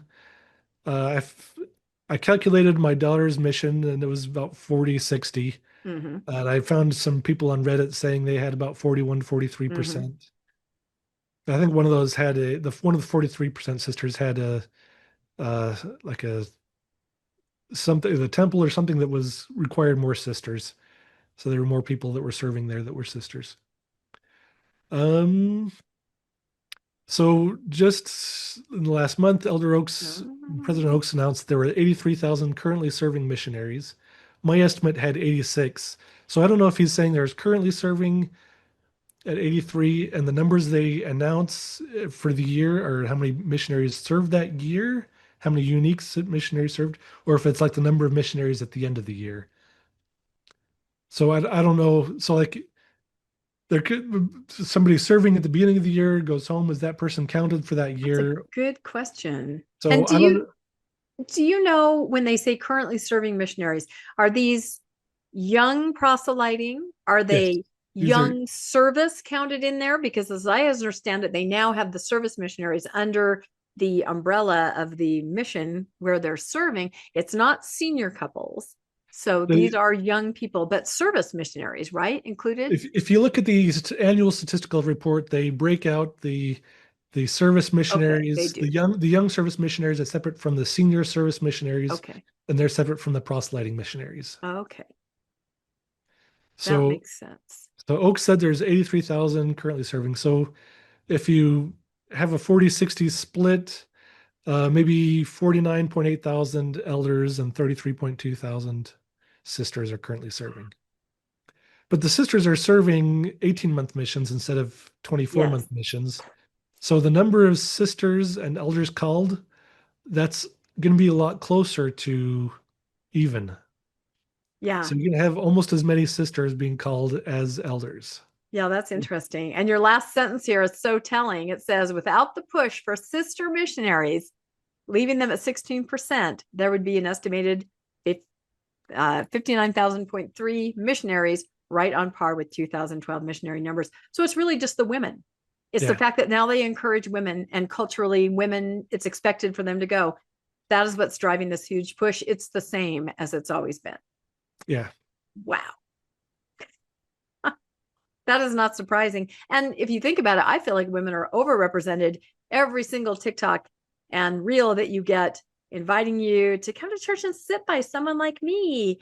Want a cookie? They're all women, right? They You are. do not see the guys will sometimes do something where they, make a basket and then hold up the Book of Mormon, right? They'll do something like that. But as far as walking toward the camera with the wind blowing on your hair, going, "Hi, do you feel lonely? Are you alone? Would you like to?" I should have been a missionary. Gosh darn it. I could have done that. And I think that's why we're having a lot more baptisms because I think all of the Yeah. sisters are getting a lot more converts Yeah, per. they are. But retention, no. Again, I follow Faithful social media avidly, and lots of people are on there saying, "Hey, I just joined, and what happened to my friends, those sister missionary girls? Where are they? I don't understand." And people say, "You've been love bombed. You Uh-huh. have joined, and I can't imagine these people that are writing these things just genuinely confused that the fellowship, the friendship that they felt is gone because, of course, now the sister missionaries have been transferred or somewhere else. And so, what is the retention with that? And then I see posts from wards going, "How do we support these people that have come here really on the steam of their relationship with the missionaries? And now what do we do? Because we can't recreate that. That text every night. They say the missionaries used to text me every night, every day. They'd pick me up. They were the ones that cared. They were here. Not to say they weren't genuine, because missionaries love their people, but they also have another agenda, and then they move on. So retention has got to be just in the basement, I would think, honestly. And this touches on another thing that really grinds my gears. I hate that they call investigators friends now. I know. They're not friends. No. They're people that there will be, you Yeah. spend a few months or a couple of weeks or whatever with them, and then you dump them and you move on and you never talk to them Yeah. again or whatever. And uh, It's a misuse it's of the word. A friend does not do that. A friend with an agenda does that, and they're not a friend. you end up with just like in church, you have very shallow Mm-hmm. relationships. once your ward splits or you Oh, move, you never talk to that yep. person again. You No, may have spent hours with them, serving with yep, them, and you may go into their house and help yep, them move or whatever. But well, as soon as the ward boundaries line is drawn, you never talk to that person again. yep. You just don't care. And No. and I hate the very shallow relationships that we learn to do in the church. Oh, And yeah. and having these missionary friends just enforces that. And people, Mormons don't know how to develop No. genuine friendships. No, and it's not their fault. I have a great story about that. I don't think I've ever told this one. Maybe I have, but I was helping set up for a ward party, and I was carrying in some heavy music equipment, like some speakers, and I had a mixer, and I was struggling out of my car, walking into the building, and a gentleman got out of his truck, and he's like, "Oh, here, let me help you with this." And he started helping me carry it toward the building. Then someone else yelled out, "She's from the first ward. That's not our party." He set the equipment down in the parking lot. And I was like, what? And another guy from my ward said, "Oh no, to this man, we do not treat women like this. You pick up and this guy was kind of scary looking. He goes, "You pick up that equipment, whether she is in our ward or your ward, and you help her carry it into the building." But can you imagine that? You're helping someone, helpless. I wasn't that helpless, but still, the fact that someone said she's not in our, oh, well, then I'm just going to dump this here. I just, but again, it's because you're not thinking, oh, we help our ward. We don't Yes, help another ward, that is and we amazing. probably lived a block apart. I didn't know who the guy was, but if we were in the same state going to the same building, we were within a mile radius because I was in Utah. Wow. I know. Okay, so now Elder Raz Band Ooh, this is the talking at talk the we were MTC. referring to. This is what sparked our whole little ongoing conversation that I finally said, Ron, we got to put this out there. So, and this just happened by the time we aired this, probably a couple weeks ago. I'll link it in the show notes, because he was, rah rah at the MTC, right? And my daughter's there at the MTC when he's Yeah. doing this, so she was In probably fact, all she got her cheered picture, on. didn't she? In Yeah, one of the, was it a fireside or something? Or, she's been. I found her in the audience of this yeah, picture as well. She was one up front when there was another apostle there. oh, yeah. She's very photogenic. They're Yeah. obviously, Okay, false narrative one. The rising generation has less faith in Jesus Christ than previous generations. and this is Razvan trying to debunk these false Yes. narratives. So Yes. he's telling the missionaries, here's something they say, here's my truth. So, contrary to that narrative, more missionaries are serving Jesus Christ now than have in many years, said Elder Razband. And so here's the chart, the stats. You have it's just a consequence of the babies boom in Yep. 2003 with another big surge from Yep. 2008 about to hit the field. So you can see how many missionaries there are. So we had that big surge in 2014 where we hit 85,000, and that was after that change. And now we're getting up to 74, but Oak says it's 70 or 83,000. My projection says 86,000. So we'll see what April numbers they announce for 2025. But what's interesting here is we're being kind of prophetic, you especially, in saying as they start announcing these massive numbers in the next coming years, we can predict that they're going to announce them simply because of the birth rate. It is coming. It does not mean anything about growth. It's simply the birth rate. And we can predict that. Yep.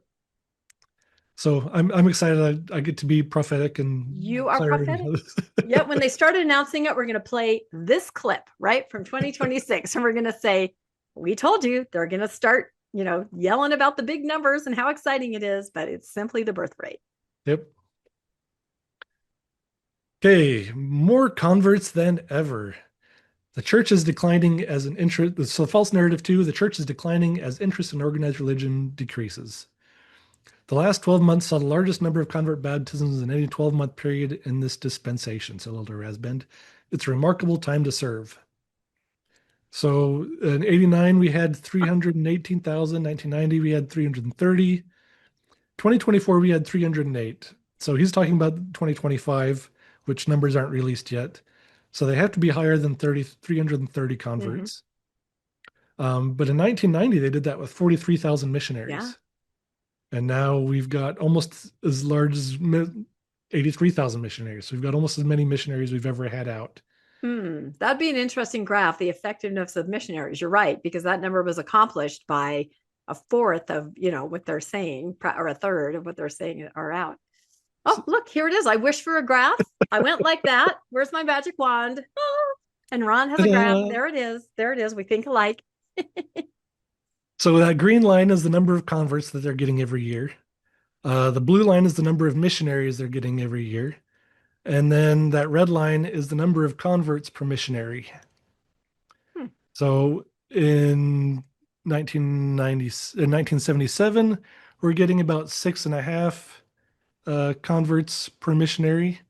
It jumped all the way up to almost 8 in the 1990s with some fraudulent baptisms. Oh my gosh. And now we're down just above 4. Four converts per missionary. Yep. And that's skewed because that a missionary in Africa can say, I had 100 people join today, dear mom and dad, right? And the other missionaries in other places are saying, I spent my entire mission and never had one. And this should be available, because I know people beat themselves up when they didn't have a single. My co-host Landon is like that. He said he didn't have a single convert in Indiana. And, he's hearing the stories from Brazil and he's like, what's wrong with me? It's not what's wrong with you. Missionaries should know this. You should expect no converts on your mission unless you're in certain places. That's what this graph shows. You should, and which tells me that they need to change the focus of missions to simply service, right? To service. That would make you feel like you were actually doing something. And what a huge force to be reckoned with, right? All those young people out there, give them something to freaking do. Build an orphanage, build a school, build a water system. You could also talk to people about the gospel while you're doing it, but you'd walk away from your mission, unlike Landon going, I didn't do anything. I walked the streets in Indiana, talked to a few people. What if he could have said, I built this, I did that, I helped here, I supported here. That's what will make kids stay, because they feel like they're performing service. Sorry. Absolutely. Absolutely. But these stats back that up. They're not going to convert anybody. Just give up on that idea. Service. Go do something.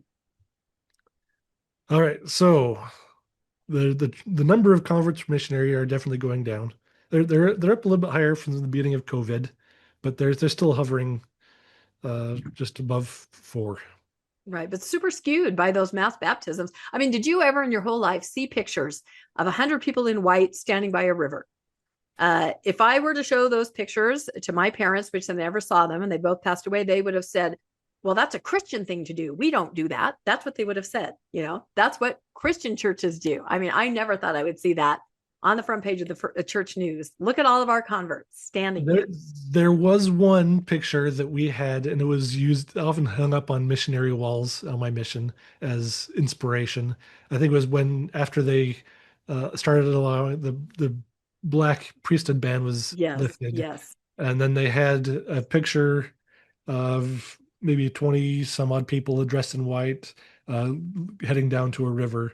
Yeah. So that was the one thing that we had, but it was just the one.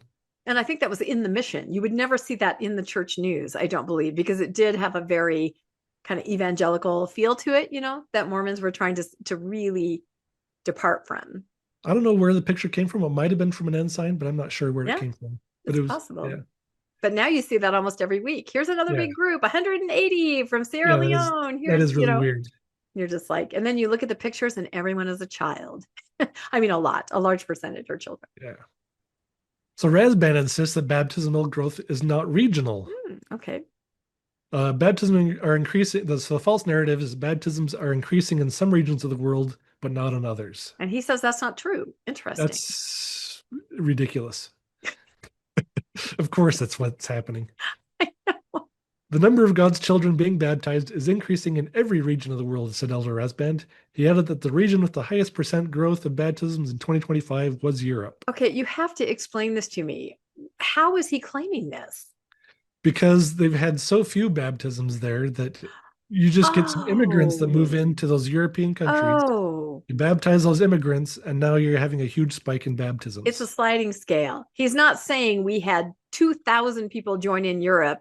He's saying, based on the fact that we had -20, now we have 2. That's the thing you have to forget. And in fact, the article about growth in Africa that came out a couple of weeks ago in the Trib, they didn't actually give numbers. They gave percentages of Exactly. increase. So if Not you a have single 50% useful more statistic. missionaries, maybe you had one missionary and now you have two, right? Or that's 100%. So yeah, they don't give the numbers, they give the percentages. And I always fall into that trap. Thank you for helping me with that, Ron, because I was like, how in the world are they saying that? Yeah, relative statistics are absolutely Yes. useless. Ooh, and you've even written here, release those numbers. I know. Maybe we should start marching around I'm kidding. We're not going to march around it because I understand why they won't and why they don't. But Yep. So it's ridiculous to claim that some areas of the church of the world are not growing, and that's just yeah. Converts are being retained. This is where I push back right here. False narrative: new converts are not being retained, but new members actively participate after baptism in ways that are as high, if not higher, than any previous year. Do those So ways involve actually attending church? Anecdotally, I'm reading no. you got to tell us how you're measuring Yeah. that and give us the numbers. Yeah. So here's my way of measuring retention. So I counted the number of converts plus babies every year that were required to create a new congregation, a new ward or branch. So years where people are leaving, it takes a lot more new people to create congregations. So from the 1970s, it took about 300 to 500 new members to make a congregation. In the 2000s, this went up into the thousands with a big spike from 2000 to 2003 as the church shut down many of the congregations in South America. So they're doing this right sizing down in South America. And so I think they had like one year with like 15 new wards. So they baptized 300,000 people and then only created 15 new wards or something. So it was just like this massive spike just because they're cleaning up and shutting down all the other congregations. So the 2010s, we now at about 1,500 people per congregation. And now in the 2020s, we're over 2,000.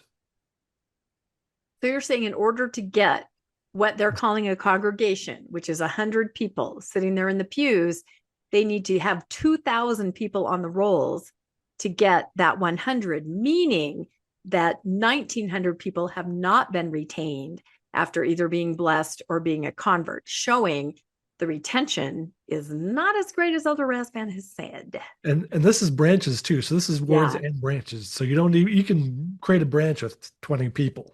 Right. Yeah, that really is the only way to figure it out. That in order to get a ward of 100 people is what they've said, sitting there in the pews, and then you can take those records of how many people. Wow.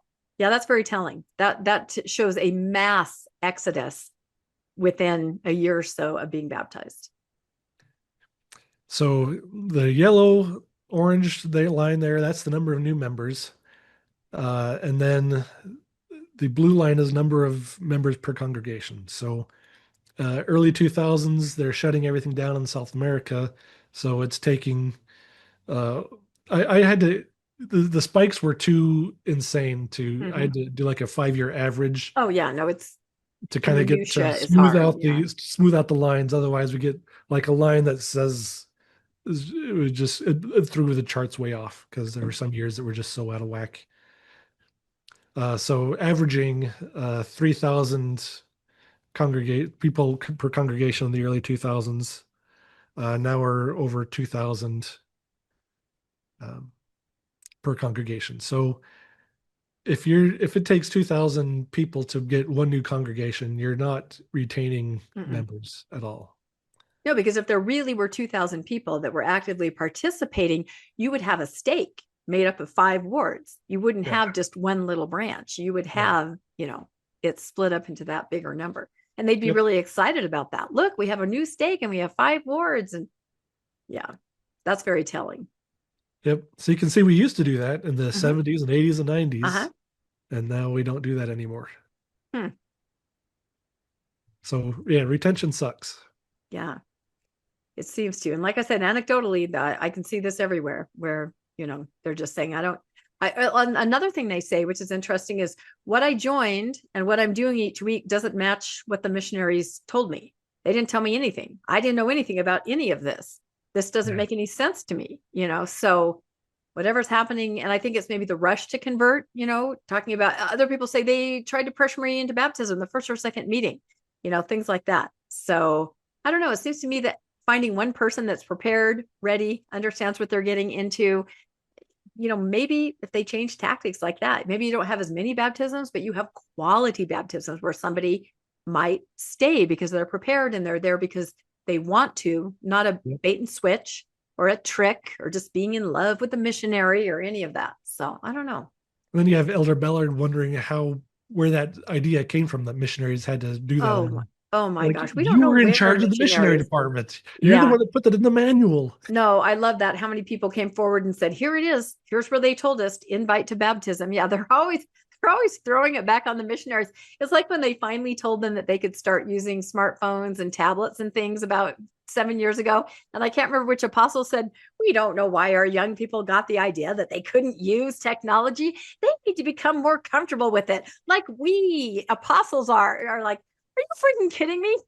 They flat out said, you cannot use any of these. Lock up your heart, lock up your phone, right? But they always like to blame it on, the people. We don't know why you misunderstood. Exactly. But I love it when people push back and they have the receipts. We didn't misunderstand. Here it is. Invite to baptism on first or second meeting. Here it is. Do not use social media just say it. That's all I have to say. Say it. Okay, Razband. Missionaries are serving their full missions. False narrative 5. More missionaries come home early than ever before. He responds with, an overwhelming majority of missionaries are completing their service to the Lord Jesus Christ. This includes teaching missionaries who, due to physical or emotional health, transfer to a service missionary assignment to finish their mission. Aha. They created that just for that reason, so they can still count them. One of my son's friends is serving a service mission. He started out as proselyting, and he's serving a service mission now to finish up. Yep. Because it's one thing to say, I'm leaving my mission, and then they go, oh, well, you can do that, but you just go home and serve from home. And who's going to, you have to have balls to say, I'm not doing any of that. And some people do, but most are like, all right, fine. Yes, I'll go stand in the cannery or the temple or DI for another 8 months until I'm done. Because socially, it's just, too insane not to do that. So, but yeah, I love that overwhelming majority. What does that mean? He's not even responding to nobody. The narrative wasn't the overwhelming majority are not returning home, right? Or are returning home. He's saying that more missionaries. So he's not even responding to that accusation. Yeah, well, that's a classic tactic that you change the question.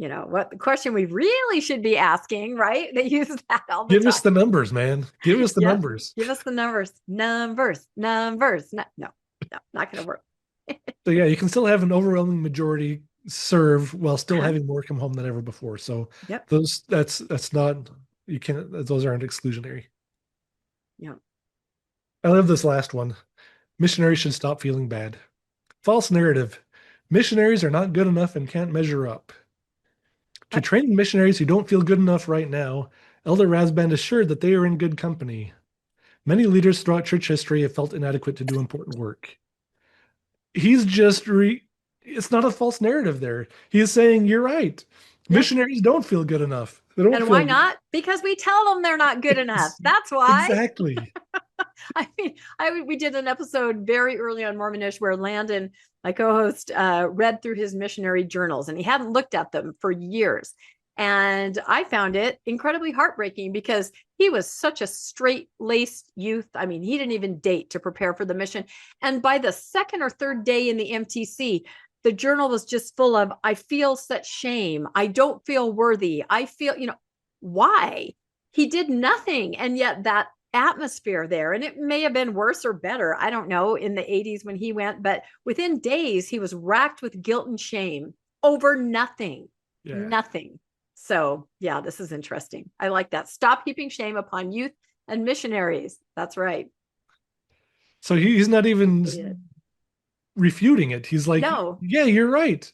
You don't feel good right now because everyone doesn't feel good because no one feels adequate. Because this is set up to make you feel like crap. It's a true narrative. It's a true narrative number 6. That's exactly right. But the missionaries are all sitting there, just eating all this up because they hear all these narratives, and he's trying to make them feel better, you know?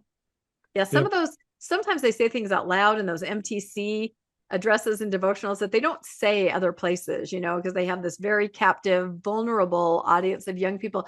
Do you remember that? I can't even listen to it. That Elder Holland talk in the MTC where he just stares right at him and screams at him and says, "Don't you dare go home. I loved my mission. Don't you dare." You know, that just makes me That so is upset awful. every time I hear that. I Yeah, just, oh, yeah. you know, it's Oh, so yeah. abusive. Sorry, I Yep. know he just passed away, but that always makes me really angry when I remember that talk. Look it up if you're not familiar with it. I loved my mission. Don't you dare leave. You will regret it the rest of your, you will never recover, is Yep. You'll basically never what it amount to is. You'll anything if you leave your never. mission. Yep, no girl will look at you, nothing, you know, but that was the true narrative. He said it out loud. That was the underlying narrative there about going on a mission. Yep. Yep. Wow. So those are all the statistics I have. Oh So my goodness. Yeah. So what did you, since you've been immersed in this, I mean, we've been chatting, but you've been really immersed in it.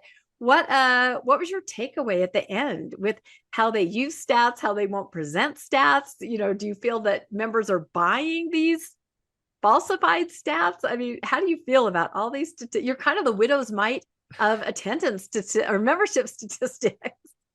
the members will soak up anything that makes them feel good about their beliefs. So Yes. they'll take those relational percentages statistics and eat it up and think, yeah, rah, you rah rah, we're Yeah. the best, we're doing great. So they'll eat it up. Yeah. They'll take these Razband explanations that are absolutely horrible, and they'll believe them all because Yeah. it sounds good and it reinforces what they're doing. But if you do the analysis, it's not healthy. They have to lower their standard. They're lowering the bar for the number of stakes and wards and membership to try to keep these numbers up and float them long enough. I guess they're hoping that maybe something will happen if they can just kind of keep Yeah. faking it long enough that something will happen and people will actually really start joining the church again and the church will suddenly be healthy. So they're like coasting through, trying Mm-hmm. to get through and hope that whenever the ball drops, it's not on their watch. No, that's a good way to say it. And again, I just always ask, why is it so important for them to make people feel like they're part of this huge and successful organization? Money wise, yes. And maybe they don't want to draw attention to, you know, 4.5 million members and more money than many small countries. But I do feel maybe there's a way out of this because I don't think the growth will explode like you're describing. I think they can coast, but it won't. And I think the way out, and I've already seen this, is separating the wheat from the tares. We know in the last days that the majority of people will fall away or Yep. not listen anymore. So eventually you just have this little condensed nut, right, of people that are just, you know, and maybe it is the 4.5 million, and they're okay with that because they've already been told, it's already baked into Mormonism, that only a few of you are going to be the ones, right? Everyone else, even the ones you would never expect, are going to fall. And so I think if we start seeing that narrative coming out more, then we'll know that the real stats that they know are plummeting even more than we can guess right now. And so this is the new narrative. Only a few faithful will be left at the end. And that's by design. So don't be afraid. Right. So that's the word that the apologists are using right now. It'll be amazing when church leaders start using it. I think so too. And I think we can watch for it because Yeah. I mean, I've had that phrase used against me. You know, Oh, many times. Yeah. you know, you're the terror, you know, it's a way to explain it and to Yep. feel okay without the cognitive dissonance. We knew this would happen. And it's pretty brilliant that this was baked into it, you know, that we knew that there was going to be a lot of failure like that. But yeah, once church leaders, because I think at this point, they're still trying to talk to people about how to maintain, how to bring family members back, how to be, you know, parents, be really faithful. That's going to impact your kids. They're going to feel this. Who was it that just gave that this pull, this string leading them back to the church? If you continue being righteous, you know, eventually they may have to abandon that and just say, yep, it's just us here that are left. And that's okay. You know, so we should watch for that. I think that'll be interesting. We'll do a podcast about it if we happen to spot it. So, well, thank you, Ron. We are taping this on Super Bowl Sunday. So great sacrifice to Ron Myself, I'm going to watch halftime and maybe some of the commercials, but we'll see what happens. But this is great. And like I said, I had so many people reach out and say, what are these new, the narratives by Razvan, the stats?